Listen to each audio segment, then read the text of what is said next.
We now have a lot of more aggressive cross-border incursions by allied Ukrainian forces into Russia, along with Biden reversing himself yet again and saying he would send F-16 fighter jets after refusing. How do you assess the actual danger of escalation in terms of the possibility of some direct U.S.-Russia military conflict, even as an episodic misperception, and ultimately the longer-term risks of things like all-out war between the West and Russia? Well, the risks are extremely high because we have a very determined Biden administration that wants to keep escalating. Russia's absolutely determined to prevent NATO from enlarging to Ukraine for understandable reasons, in my view. It's a 1,900-kilometer border of Ukraine, and Russia does not want the U.S. military alliance on its border. And so as long as the Biden administration and the media that are absolutely supporting it and disguising the basic facts continue to push this NATO enlargement, we're going to have an escalating war. This war was completely avoidable. The party in this conflict that actually sought diplomacy repeatedly was Russia. Not something you'd read in the New York Times, actually, but the fact. And it was Russia that put on the table on December 17th, 2021, a draft U.S.-Russia security agreement to forestall the war. I actually called the White House.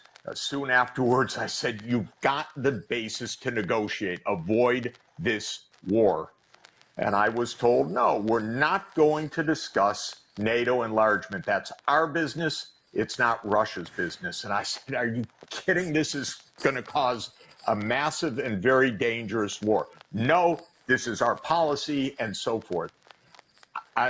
You could ask the question, if they did a little thought experiment, how would the Biden administration think about Russia establishing military bases in Mexico? Probably not thrilled. They probably wouldn't say, well, that's Mexico's choice. What are we going to do about it? So a little bit of thinking and empathy might have gone a long way. But we have heard almost nothing about it in your expertise, which I'm just amazed at day by day how the New York Times and other mainstream media twist all of this. I recently asked an assistant of mine, please do a scan for the last 2 years of the editorial pages of the New York Times. 26 times the idea of unprovoked invasion has been raised by the New York Times in its editorials, in its opinion columns of the New York Times columnists like Tom Friedman and others, and in the invited op-eds. And you just can't get a word in otherwise. You can't tell that readership you were just describing in Manhattan, where I happen to live, what's really going on. So this is the frightening part. And we're also told, Glenn, which is pretty damn weird, don't worry about nuclear escalation. Don't be blackmailed by this. My advice is worry and worry a lot.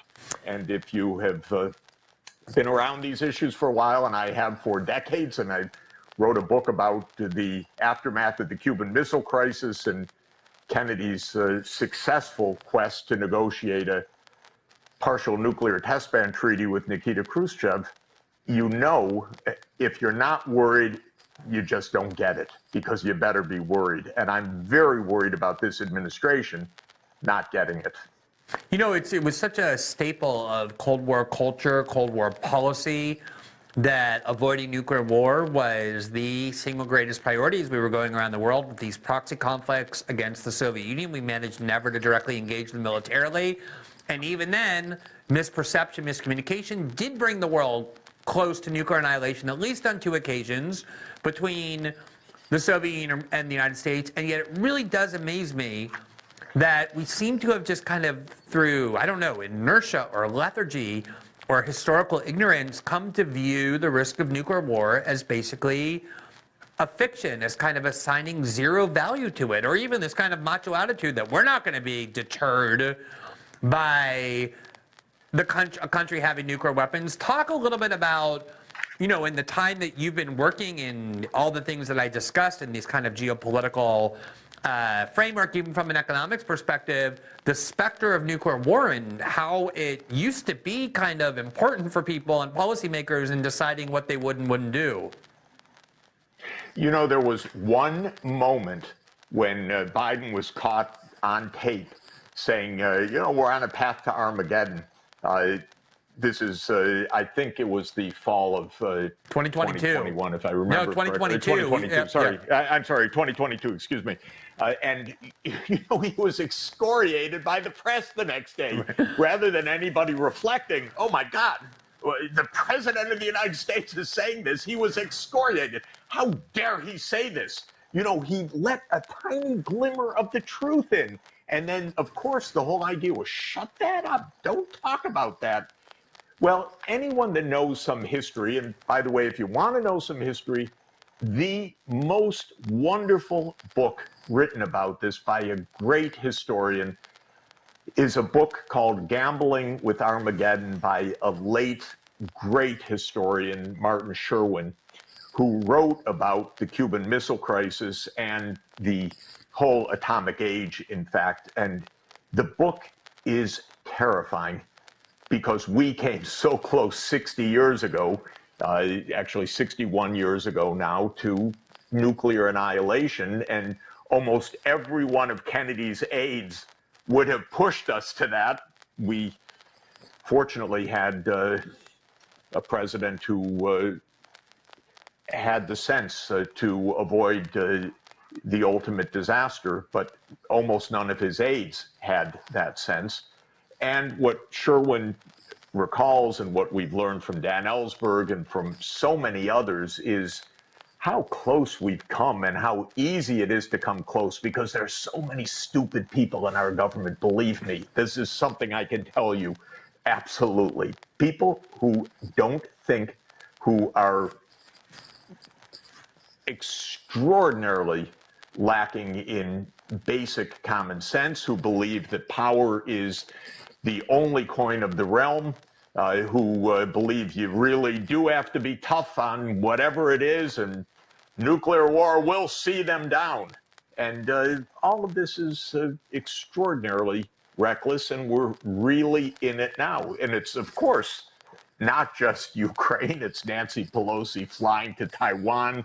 It's us doing whatever we can to humiliate China. It's having an absurd G7 meeting last week in Hiroshima, of all places, that the U.S., of course, bombed with the first nuclear atomic bomb, spending the whole G7, in essence, to attack China and Russia. They think it plays politics. They think it's a game. It's extraordinarily reckless and extraordinarily dangerous and extraordinarily predictable what's going on. Yeah. Because the real diplomats inside the U.S. have been warning about this for decades. We're only finding some of it out by WikiLeaks and by disclosures such as Bill Burns, their CIA director, who was in 2008 the U.S. ambassador to Russia, and he sent a memo that everybody should read. For Condoleezza Rice. 2008, yeah, he explained, my God, this NATO enlargement business is absolutely dangerous. And of course, George Kennan, a decade earlier, and George Kennan was absolutely brilliant and understood already in the 50s how we could have gotten out of the Cold War. But certainly in 1997, he wrote an op-ed in the New York Times, when they still ran such op-eds, that this whole NATO enlargement business was absolutely reckless. And what's interesting, when Kennan was writing that in 1997, I hadn't actually realized it until I went back and saw a reference to an article in Foreign Affairs by Zbig Brzezinski that I didn't remember, writing in 1997, laying out almost the precise timetable for how we were going to incorporate Ukraine into NATO. Now, this is years before Putin's president. This is when we're not having any war with Russia. People tell me, oh, yeah, well, they have to be in NATO. Look at Putin, madman. But this is well before, and Brzezinski lays out basically to the year the sequence of how it's going to be the first row of countries, which was Hungary, Poland, Czech Republic. Then it's going to be the next row. Then Ukraine by 2005 to 2010, he writes, they're going to have their invitation. It turned out to be 2008. Our ambassador to NATO in 2008 was none other than Victoria Nuland. If you want to know what deep state means, she's been in every administration. She's been almost every, not except Trump, when Trump was elected. That's the only way apparently to get her out of the government. Except Trump. Yeah. So she was Cheney's advisor. She was ambassador to NATO when we asked Ukraine to come in. She was the point person on the U.S. engagement in the violent overthrow of Viktor Yanukovych in February 2014, which started the war in Ukraine. And she is now promoted for all of this, bringing us ever closer to disaster. And by the way, putting Ukraine in the classic place in a proxy war guaranteed to destroy that country, which is exactly what it's doing. The thing that struck me so much about that Bill Burns memo in 2008, when he was warning Condoleezza Rice and others in the Bush administration about the insanity of this plan, was he said, it isn't just Putin. You go and talk to every single person of influence in Moscow, even Putin's liberal critics, and it's all, for every last one of them, a huge red line to be mucking around in Ukraine for the West, in part because of the history of the 20th century. And that's what I wanted to ask you. You gave this interview in February of 2023 with Isaac Chadner of The New Yorker, who has become this hero to the liberal establishment because of these adversarial interviews he purportedly does. A lot of it is based on how transcripts get edited, how much he gets to say, how much the guest gets to say. I've done a couple of those with him, so I know firsthand. One of the points what a low life approach to journalism. Completely. I mean, mine I felt ended up being pretty fair, but I've seen him done incredible hatchet jobs with others, including yours, because one of the points you kept trying to make was that the premises of his questions, embedded in them, they were almost like, when did you stop beating your wife questions, were so misguided because he was distorting the history of the conflict, in part by thinking the war began either in 2022 or even in 2014 with Crimea, and you kept pointing it out, actually the start of the war is 2013 with this change of government that he was shocked you called a coup, or even before with NATO expansion, even before it got to Ukraine. So talk about those parts of the history that the New York Times, the New Yorker editors didn't allow you to have included in that article, and why you think that history is so important to understanding how we're being propagandized about the conflict now. Well, it's a little amazing. The New Yorker, of all places, okay, maybe I shouldn't say of all places, but Remnick's New Yorker is absolutely neocon, beginning to end. The New York Times is completely neocon. I don't know if they would be, by the way, if I can't figure it out if it's just anti-Trump, pro-Biden, or they really believe the stuff that they say, but they're absolutely unwilling to listen or to learn a fact. The thing that surprised me about Chotiner was just how he knew nothing and kept making aggressive assertions. And when you tried to say something, it was just snark. So it was a really weird experience. Well, he's playing to that audience that loves it. They assume all of his assumptions that he's getting from the New York Times.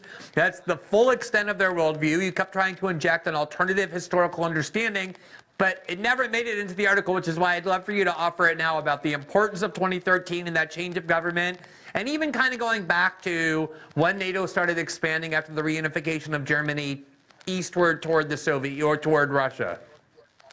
Well, I posted a piece on Common Dreams, which people can take a look at to get a lot of the hyperlinks and a lot of the underlying data and evidence. But this story really goes back 34 years. It goes back to 1989, 1990. The U.S. and Germany were both very clear to Gorbachev, who was a godsend for the world, by the way, because he really was a man of peace, and I was profoundly honored to try to help him on the economic side, though the White House was having none of it at the time. But in any event, Gorbachev believed in peace, and he unilaterally disbanded the Warsaw Pact, which was the Soviet side NATO. And Baker and Hans-Dietrich Genscher, the German foreign minister, repeated time and again to Gorbachev, and in many, many different forms, and so did the NATO Secretary General and others, we will not move NATO 1 inch eastward. We won't do it. Now, I spoke to a wonderful historian who is working on this right now, who tells me that in the archives he's come across in 1992, not only the plans for NATO expansion, but Ukraine already on the list for NATO expansion in 1992, when supposedly in the public there is no such thing as NATO expansion at all. But remember 1992, that was Cheney, Wolfowitz, and Rumsfeld in the Bush senior administration. I thought, what could be worse? Well, we kept learning things can get worse. Right. Even in the Democratic Party, the love affair with the so-called liberal hegemony. I don't know what the liberal part is, but I know what the hegemony part is. That has been Nuland's thing, and of course her husband Robert Kagan's thing for decades. This has been underway since the early 1990s. Now, the Russians have been saying, and Gorbachev said, don't move eastward. We want peace. We want openness. I was actually advisor to Gorbachev. I was economic advisor to Yeltsin. I was economic advisor to Leonid Kuchma, first president of independent Ukraine. I've seen all of these people. You know what they wanted? They wanted normal life. They wanted to stop the Cold War. They did not want crazy things. They wanted normalcy. And we wouldn't give it. What we said, normalcy, yeah, that's U.S. hegemony. That's U.S. indispensable power. That's U.S. we do what we want anywhere we want when we want it. And that has been the story all along. And frankly, I couldn't imagine it at the time because I was watching with my own eyes as a young guy. Suddenly, the world had a chance for peace. And peace didn't mean U.S. global hegemony. Peace meant normal cooperation, but we couldn't accept the deal of just being normal and cooperative. We had to say, now we lead on everything. And that's been the story since the beginning. Now, there are many steps to it. Clinton was the first violator of the promises, and Clinton's so inconsistent on everything, but this is one of the things he was inconsistent on. So the first NATO expansion took place under Clinton, and that was Hungary, Poland, Czech Republic. The next NATO expansion, 7 countries by Bush Jr. in 2004, Latvia, Lithuania, Estonia, Romania, and Bulgaria on the Black Sea. So you had the Baltic states, you had Romania and Bulgaria. You're starting to, right up against Russia, Slovakia and Slovenia. Now, Putin says in 2007, stop already, stop. He says it in a famous speech at the Munich Security Conference in 2007. We don't listen at all. 2008, Bush says NATO is going to enlarge to Ukraine. The European leaders, by the way, were aghast.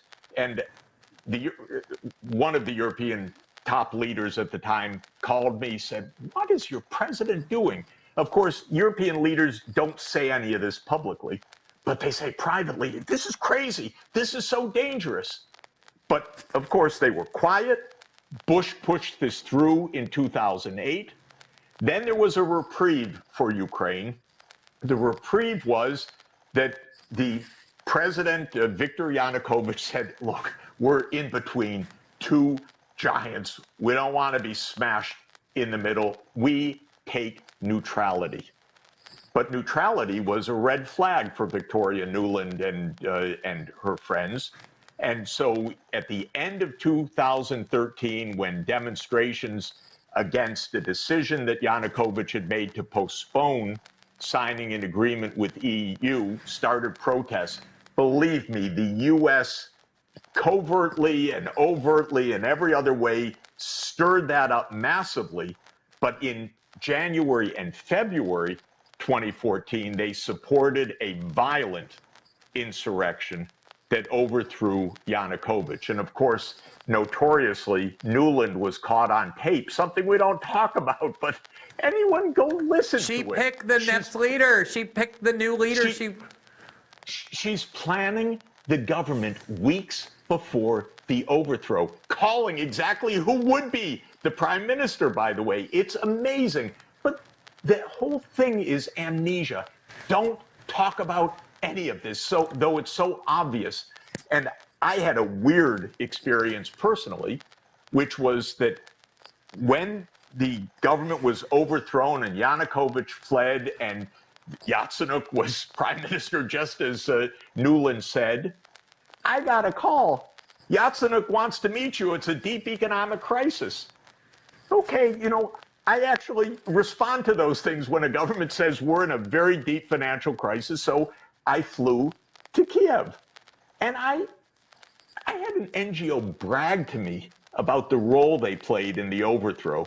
And it was ugly. It left me shaking. It was, the kind of thing you just want to wash that off. Don't tell me this awful stuff. You had no business being part of a violent insurrection. But that's the role we played. I went home. I didn't go back. I was disgusted by the whole thing. But it was obvious then we were on a path towards war. This didn't start with a, quote, unprovoked invasion February 24th,